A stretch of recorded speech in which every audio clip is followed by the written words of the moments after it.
तो आज हम इस वीडियो में डिस्कस करेंगे कि सीपीआई क्या होता है। सीपीआई कंज्यूमर प्राइस इंडेक्स जो है वो होता क्या है।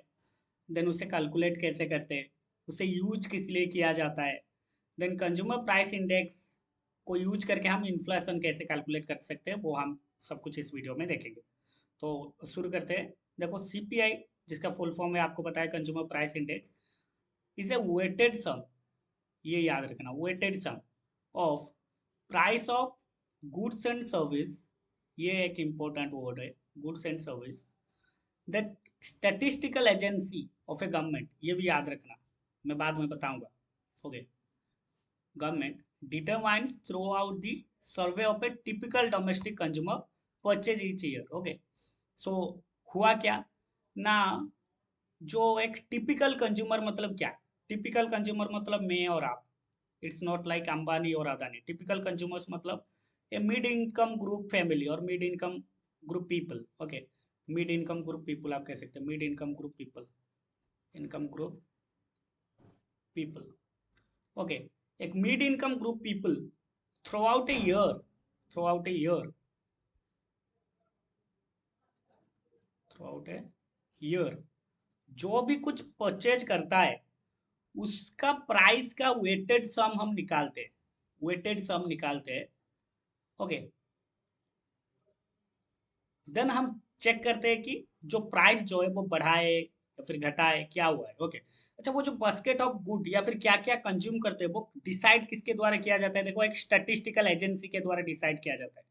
वो एक गवर्नमेंट का स्टैटिस्टिकल एजेंसी होता है, हर हर कंट्री में होता है, इंडिया में होता है, हर कंट्री में होता है। तो वो डिसाइड करते हैं कौन कौन से गुड्स जो है एक टिपिकल कंज्यूमर परचेज करता है। ओके, सो उसका वेटेड सम निकालते हैं। वेटेड मतलब सबको एक वेट दिया गया है। ओके, सारे चीजों को वेट दिया गया है। देखो अगर आपका इनकम 1000 होगा ना, तो आप 200 for education, 200 for food, 200 for entertainment ऐसे तो नहीं खर्च करते ना। आपका एक वेट होता है, इस चीजों का वेट होता है क्या ना। अगर आपका 1000 होता है तो उसका 80% आप खर्चा कर देते हैं फूड के ऊपर। सो इसका वेटेज कितना है, 80%, और 80 आप कह सकते हैं, 80%। आप एजुकेशन में सिर्फ 20% खर्चा करते हो, राइट। देन हाउसिंग के लिए आप 10% खर्चा करते हो, राइट। एंड वो आप क्या कह सकते हो, मैं फ्यूल्स वगैरह के लिए आप खर्चा करते हो 5%। सो आप डिफरेंट वेटेज होता है डिफरेंट चीजों को परचेज करने का, राइट। सबका इक्वल नहीं होता।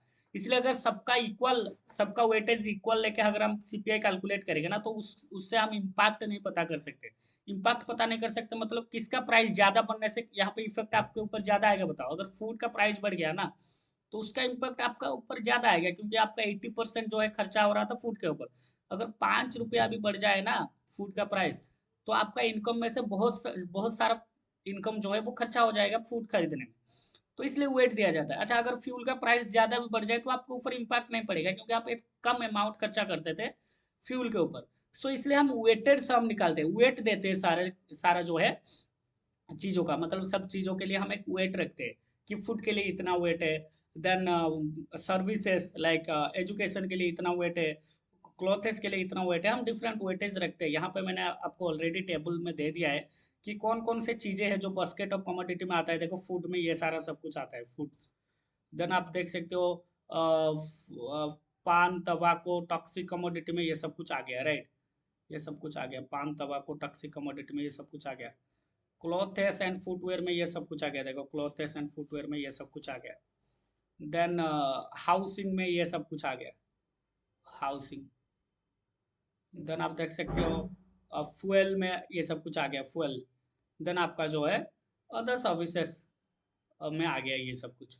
तो सबके लिए देखो डिफरेंट डिफरेंट वेटेज है। देखो हमारा ज़्यादातर इनकम जो है हम खर्चा करते हैं कहाँ पे है, फूड एंड बेवरेजेस में। कहाँ पे खर्चा करते हैं, फूड एंड बेवरेजेस में। देखो फूड एंड बेवरेजेस में हम ज़्यादा से ज़्यादा पैसा खर्चा करते हैं। 54% of our income goes to food and beverages. देखो जब सीपीआई निकाला जाता है ना, वो डिफरेंट निकाला जाता है, रूरल इंडिया के लिए डिफरेंट निकाला जाता है, अर्बन इंडिया के लिए डिफरेंट निकाला जाता है, क्योंकि रूरल इंडिया में लोग जो है खरीदते हैं वो उनका बास्केट ऑफ कमोडिटी डिफरेंट होता है in compare to urban area. Urban area में लोग डिफरेंट कमोडिटी के ऊपर डिफरेंट टाइप से खर्चा करते हैं, क्योंकि देखोगे अगर रूरल एरिया में लोग सीरियल्स के ऊपर देखो ज़्यादा खर्चा करते हैं, मीट के ऊपर इतना खर्चा करते हैं। लेकिन तभी जब तुम अर्बन एरिया में देखोगे ना, अर्बन एरिया में देखो सीरियल्स के ऊपर कम खर्चा होता है, क्योंकि वहाँ पे लोग खाते कम है, अर्बन एरिया में लोग खाते कम है, राइट। उनका जो खाना उतना हैवी नहीं होता, हमारे जैसा रूरल में हैवी होता है, उनका खाना हैवी नहीं होता। तो वैसे ही उनका अदर अदर सर्विसेज देखो, एजुकेशन के ऊपर ज़्यादा खर्चा होता है आपका अर्बन एरिया में, एजुकेशन के लिए ज़्यादा खर्चा होता है देखो। लेकिन रूरल एरिया में एजुकेशन के लिए कम खर्चा होता है। सो सबके लिए एक वेटेज दे दिया गया है कि कहाँ पर, तो इसलिए रूरल एरिया का अलग सीपीआई निकलता है, अर्बन एरिया का अलग सीपीआई निकलता है, देन एक कंबाइंड सीपीआई निकलता है। तो ऐसे हम सीपीआई निकालते हैं just to see how the price change can affect the house hold.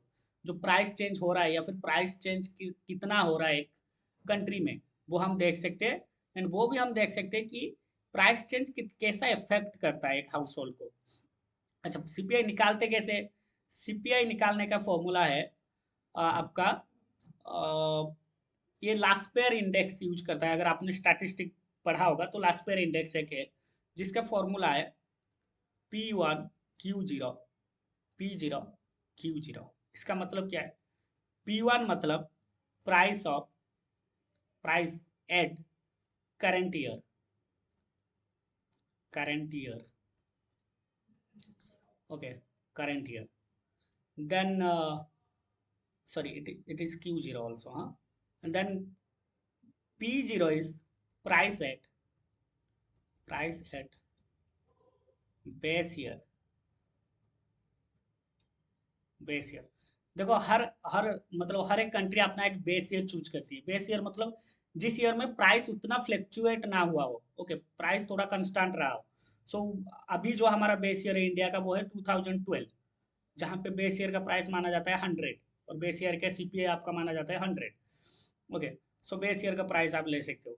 Then quantity Q0, Q0 is आपका क्वांटिटी और बास्केट ऑफ कमोडिटी। हमने जो कहा basket of commodity, basket of commodity, commodity, okay.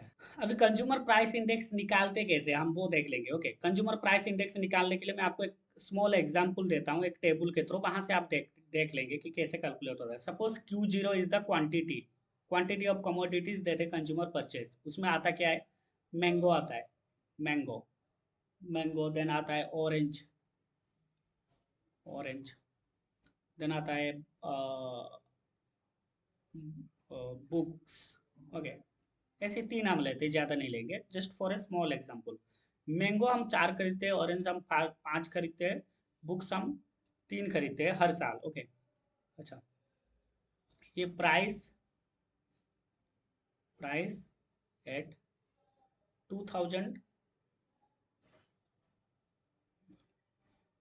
2020 हम ले लेते हैं, 2020, 2020, ओके।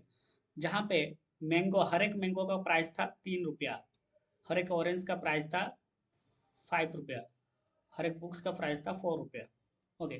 देन वही प्राइस, प्राइस एट 2021 कितना हो गया? ये हो गया 4, ये हो गया, ये वही 5 रहा, ये हो गया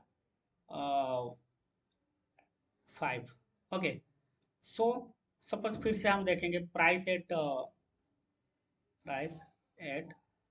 2022, ये हो गया 4, ये हो गया 6, ये हो गया 6, ओके। सो ये एक टेबल है, यहाँ से हम सीपीआई कैसे निकालते हैं देखो। सीपीआई इन 2020 कैसे निकालेंगे? तो देखो 2020 का सीपीआई निकालेंगे तो उसका 2020 is our base year, right. So यहाँ पे प्राइस जो है, क्वांटिटी एंड प्राइस मल्टीप्लाई करते हैं, देखो 4 into 3, right, 4 into 3 plus 5 into 5 plus 3 into 4। देखो 2020 में हम निकाल रहे हैं ना, तो 2020 पहले तो कोई ईयर ही नहीं है, ये हमारा बेस ईयर है, तो इसके लिए करंट ईयर प्राइस जितना है बेस ईयर प्राइस ही उतना है। सो इसलिए हमारा current year price and base year price यहाँ पे सेम है। सो इसलिए ये हर वक्त 100% होता है, आप मैंने कहा था ना। तो देखो रेशियो को मल्टीप्लाई कर देंगे 100 के ऊपर। यहाँ पर मैंने जब फॉर्मूला दिया था मैंने 100 नहीं लिखा था, मैंने सिर्फ रेशियो में लिखा था। इसमें अगर आप 100 मल्टीप्लाई कर दो तो परसेंटेज बन जाएगा, तो परसेंटेज में आप निकाल सकते हैं, राइट। सो 4 × 3 5 × 5 ये हो गया। देन यहाँ पे नीचे भी वही सेम होगा, 4 × 3 plus 5 × 5 then plus 3 × 4। So multiplied with 100 कर देंगे हम। देन ये 12 25 प्लस 12 डिवाइडेड बाय वही same 12 25 plus 12 into 100, right? So it will be 25 24 49 divided by 49, right? Multiplied with 100। तो आपका ये 100% ही होता है। तो बेस ईयर का सीपीआई हर वक्त 100 ही होता है, मैंने कहा था बेस ईयर का सीपीआई हर वक्त 100 होता है, बेस ईयर का सीपीआई हर वक्त 100 होता है। देन सीपीआई फॉर 2021 निकालेंगे, सीपीआई फॉर 2021। अच्छा, सीपीआई फॉर 2021 के लिए करंट ईयर प्राइस क्या होगा? 2021 का प्राइस, बेस ईयर का प्राइस कौन सा हो जाएगा हमारा? ये 2020, राइट। सो हम इसे कैलकुलेट कैसे करेंगे? देखो 4 × 4 5 × 5 3 × 5, 4 × 4 प्लस 5 × 5 प्लस 3 × 5 हो गया। अच्छा, हमारा बेस ईयर में कितना है? 4 × 3 प्लस 5 × 5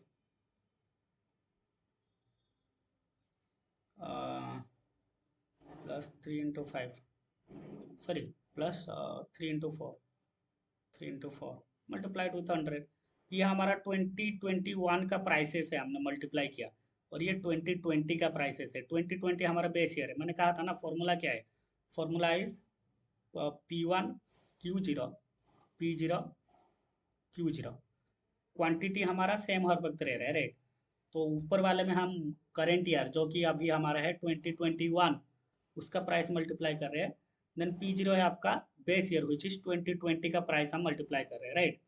सो ये हो जाएगा 16 plus 25 plus 15, right, divided by ये तो हमें पता है 49 मल्टीप्लाइड विथ 100। ओके, सो ये हो जाएगा 15 × 25 which is 40, 40 plus 10 50 56, 56 by 49 how much? 56 by 49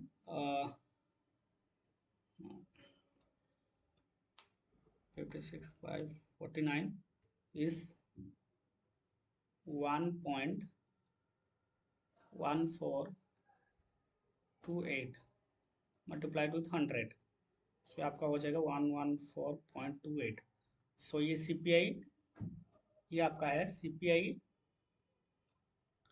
for 2021। Okay, अच्छा, अगर आप इन्फ्लेशन निकालोगे, अच्छा एक बार हम एक सीपीआई 2022 भी निकाल लेते हैं, देन हम इन्फ्लेशन निकाल के दिखा देंगे आपको। सीपीआई 2022 कैसे निकालेंगे? सीपीआई 2022 निकालने के लिए आपकी क्या करोगे? यहाँ पे आपका करंट ईयर कौन सा होगा? करंट ईयर प्राइस होगा P1 कौन सा होगा? 2021। P0 कौन सा है? वही आपका बेस ईयर है जो आपका 2020 है। ओके, तो कैलकुलेट करते हैं। 4 × 4 5 × 6 3 × 6। सो 4 × 4 प्लस 5 × 6 प्लस 3 × 6 डिवाइडेड बाई नीचे का तो 49 ही होगा, हमें पता है, मल्टीप्लाइड विथ 100।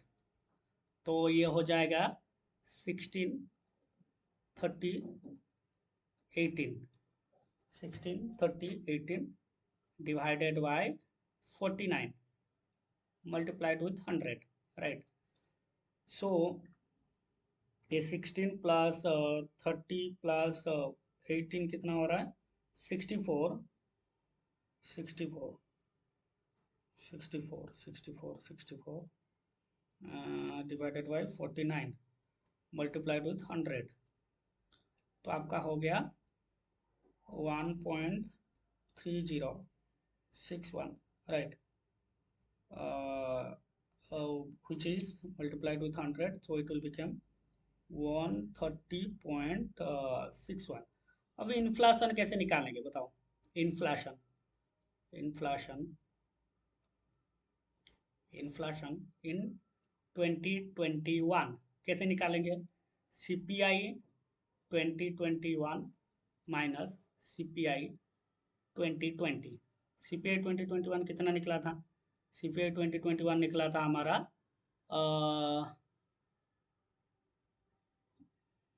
114.28 114.28 माइनस CPI 2020 निकला था 100, राइट। बेस ईयर का सरबत 100 ही होता है, सो ये 100 है। सो ये बन जाएगा 14.28%। ये आपका इन्फ्लेशन फॉर 2021, मतलब आपका प्राइस इतना बढ़ा है, जनरल प्राइस लेवल इतना बढ़ा है। अच्छा, inflation for 2022, inflation for 2022, how it will be calculated? CPI for 2022 minus CPI 2021। अगर आप 2021 से 2022 तक कितना बढ़ा है कैलकुलेट करेंगे तो CPI 2021 माइनस कर देंगे, ओके। अगर 2020 से 2022 तक कितना बढ़ा है तो आप 2020 माइनस करेंगे, ओके।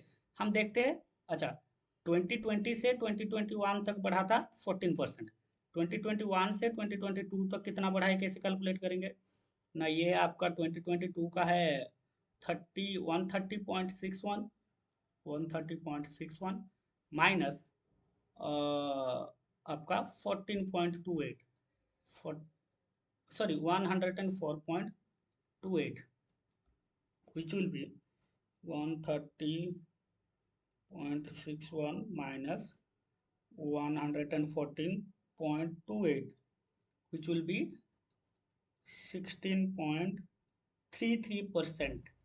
सो हम कह सकते हैं 2020 से 2021 तक कितना प्राइस बढ़ा? 14%, 14.28% प्राइस बढ़ गया, ओके। देन 2021 से 2022 तक कितना प्राइस बढ़ा? 16.33। So now you could be able to calculate CPI। आपको पहले तो पता चल गया CPI होता क्या है, देन CPI कैलकुलेट कैसे करते हैं, देन CPI को लेकर आप इन्फ्लेशन कैसे कैलकुलेट कर सकते हैं, ये सब कुछ आपको पता चल गया, राइट। सो आज ये वीडियो यहीं तक था। Thank you so much. If you like that video then subscribe for the more updates. Okay, thank you.